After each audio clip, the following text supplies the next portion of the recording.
Dumapo sa isipan ko si Nicola. Matagal-tagal din kami hindi nagkita. Tumayo ako at pinatay ang apoy ng sigarilyo bago lumabas ng opisina. May naligaw ata, sarkastikong bungad ni Nicola. Matapos niya akong pagbuksan ng pintuan, kasual siyang nakasuot ng white t-shirt at sweatpants. Magulo ang dark brown niyang buhok at nawawalang itim sa ilalim ng mga mata niya. Gumwapo biglang pinsan ko, halatang masaya sa pagdiskubre ng triplets niya. Hindi ako naligaw, ikaw ang sadya ko dito. Sabi ko sa blangkong muka. Ngumiwi siya, napaisip saglit. What's going on? Untag niya. Rumihistrong concern sa mukha niya. Let's go to the casino. I need to freshen up. Pagpapalit ko ng topic kaagad. Mulat na tinaasan niya ako ng kilay. Pinagkrus ang bisig. You're kidding, right? Ikaw ang nagyayaya mag-casino? Nagkamiraglo ba? Akala ko hindi ka marunong mag-poker. Pinatuloy niya na muna ako bago siya sumagot. Ginala kong paningin sa mansyon niyang gawa sa glass lahat. Sobrang moderno at high-tech. Ayaw kong tumira dito, nakakatamad. Nainis ako ng konti sa pagpapaulan niya ng mga tanong sa akin. Hindi ka yata updated, Cash. Marunong ako magkasino kapag may problema. Pangatwiran ko. Problema ha? Anong klaseng problema? Kay Melena ba? Naglalarong kapilyuhan sa mga labi niya. Pinukulan ko siya na manghang. Don't mention that bitch. Bakit ko naman siya poproblemahin? It's about my ex. Tumigil ako na tarantang iniwas ang tingin sa kanya. Nadulas ako sa magkahalo-halong emosyong nasa loob ko. Ayoko malaman niyan tungkol sa mga ex na yan. Kami ang magpipinsan na walang pakialamanan sa love life.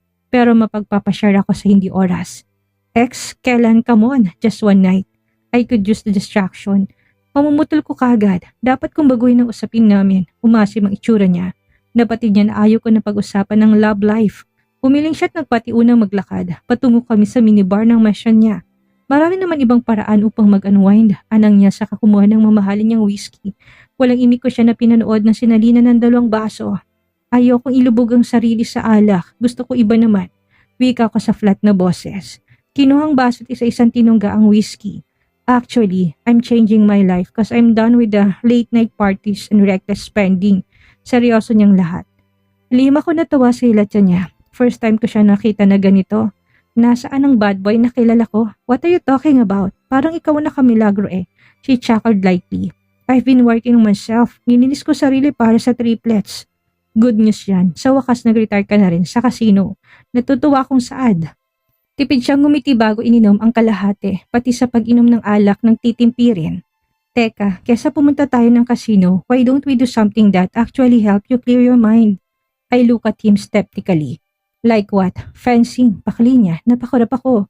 Mag-espadahan sa lagay nito? Seryoso ka, Kas? Tumango siya. It's a great way to focus, burn off some steam. And trust me, it works. Mas mainam kaysa lunurin mo sarili sa alak at talunin lahat ng pera. Bumungis-ngis ako.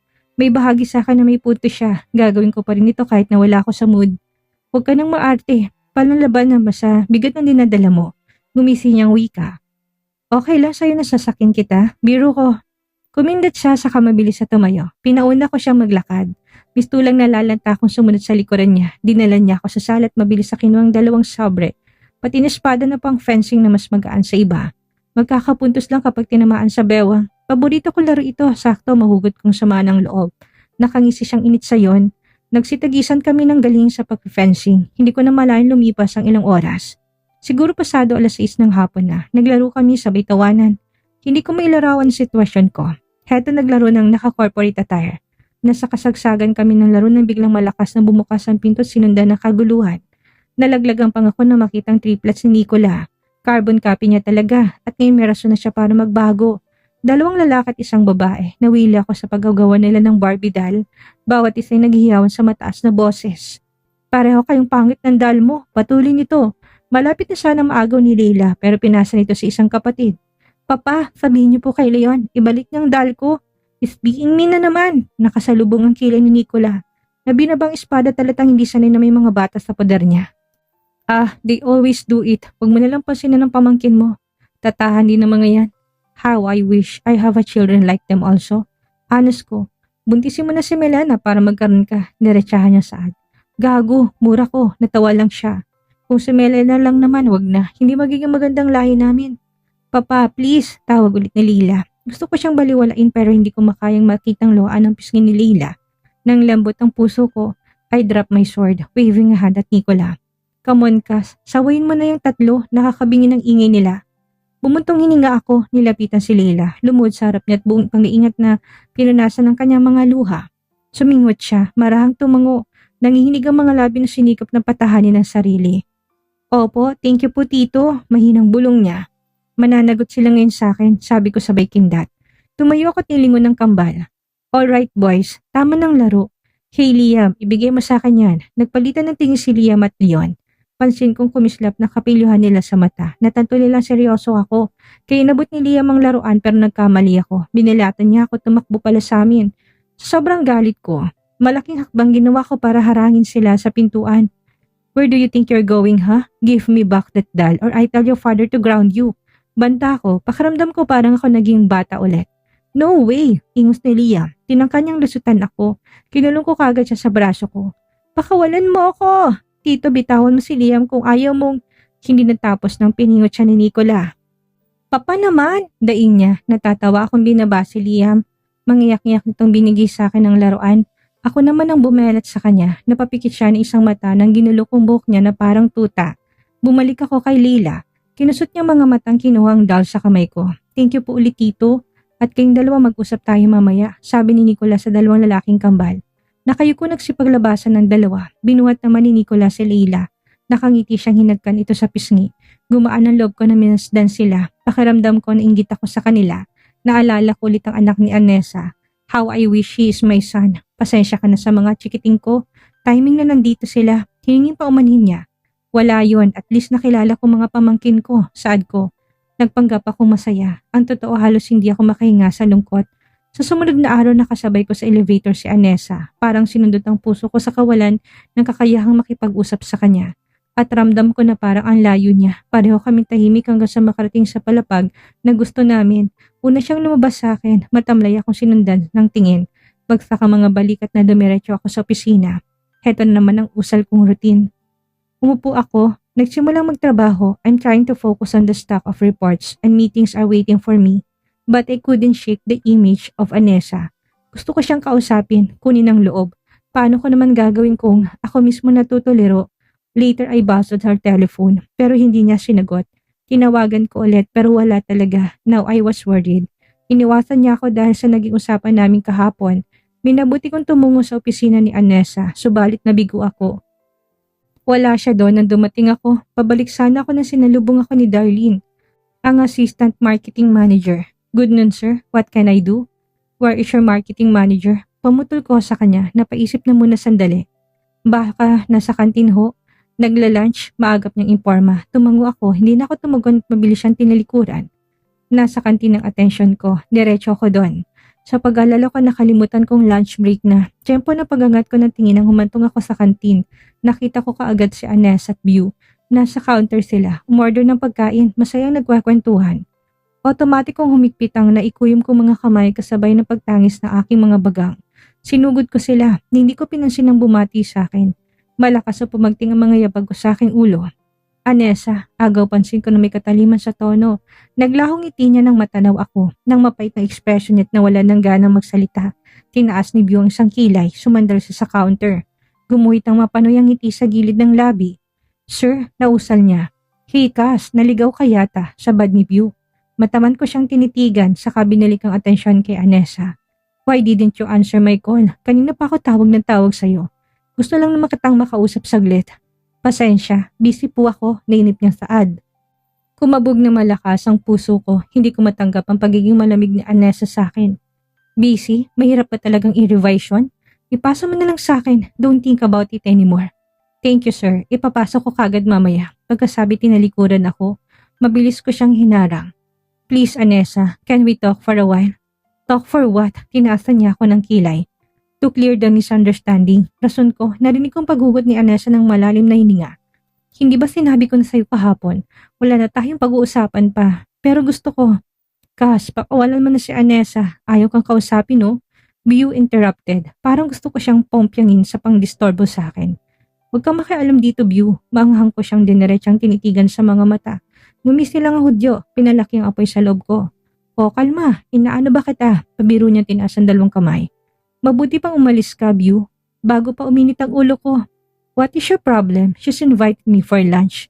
Bigla ko nang gigil, sumikip ang dibdib ko sa nalaman. Ha? It's another lie. Mapakalakunturan. Yeah, I invited him, sir. Mabilis na wika ni Anessa, nagwala sa galit ang pulso ko. I know you're lying, sabi ko sa kanya.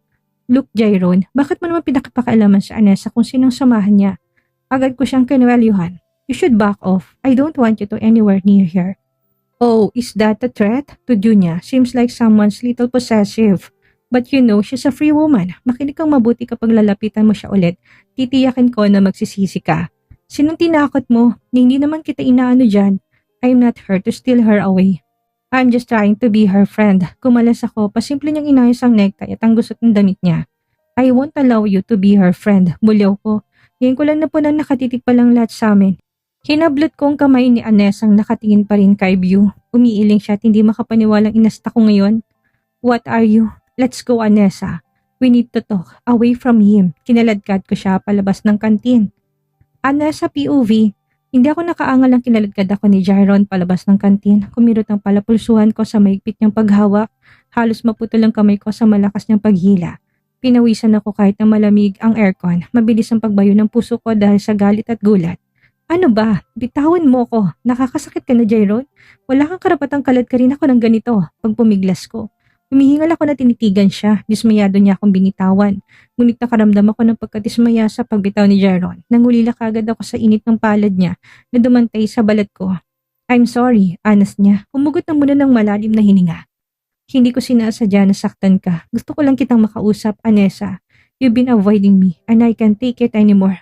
Please sana pakinggan mo ko. Kumibit balikat ako. Ano pa bang pag-uusapan natin? Saka hindi ko na kailangan na eksplanasyon mo. Ginawa mo ng ginawa mo. Wala nang pag-asa para ituwid ang lahat ngayon. Kaya tumigil ka na. Let me go already. Tumiimbagang si Jairon. Nangusap ang mga mata. Sa kaibuturan ko tila nagsisi ako sa pananaboy sa kanya. May parte sa akin na gusto siyang makapiling pero natatakot ako at hindi na pwede dahil may fiancé na siya. Anessa, alam ko nagkamali ako. Nasaktan kita. Naging tanga ako at nagsisi ako ngayon pero payagan mo sana ako na magpaliwanag. Hindi ko basta-bastang buburahin ang nakaraan natin. Ayaw ka nga ng paliwanag mo. Matagal na kitang nilibing sa limot, Jairon. Ayaw na kitang maalala pa. I saw a flicker of heart in his eyes. Pero hindi na ako maapektuhan nun. Anessa, please. No, putol ko. Lumingaling nga ako. Nasa tabi kami kung saan walang masyadong dumadaan. Paano ko ba ipapaliwanag sa'yo na wala akong gusto kay Melena? Kung ano man ang nakita mo nung araw, sana wag mo na masamain.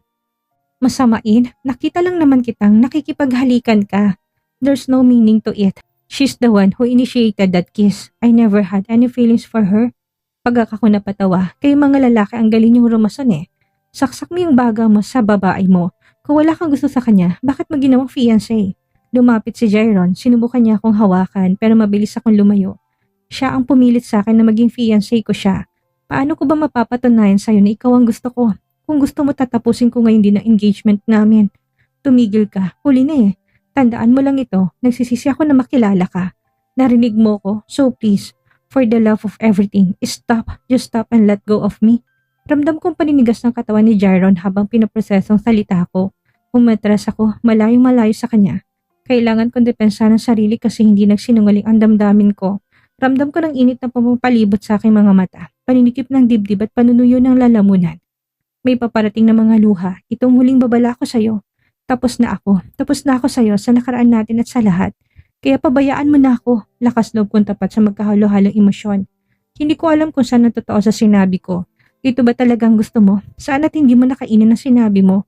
I will win you back, Anessa. Tandaan mo, gagawin ko lahat, mapasakin ka lang ulit. Ilang saglit kami nagtitigan, ako ang unang sumuko, yumuko ako. Sinimula ng paghakbang, pinigyan na ng pag-iyak pero bigla si Jerong hinawakan ng kamay ko.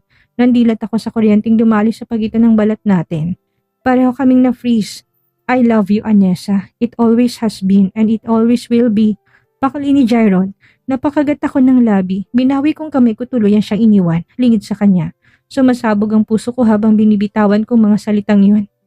Hindi ko alam kung bakit pinagtatabuyan ko rin siya. Nakikita ko namang sincere siya pero ayoko na ulit main love sa kanya. Lalo na ngayon na may fiancé siya. Dumiretso ako sa banyo at noon binusan lahat ng luha ko. At dito na po nagtatapos ang kabanata ng ating kwento. Sana'y muli niyo po akong samahan sa mga susunod pang kabanata. Maraming salamat po at ingat po tayong lahat.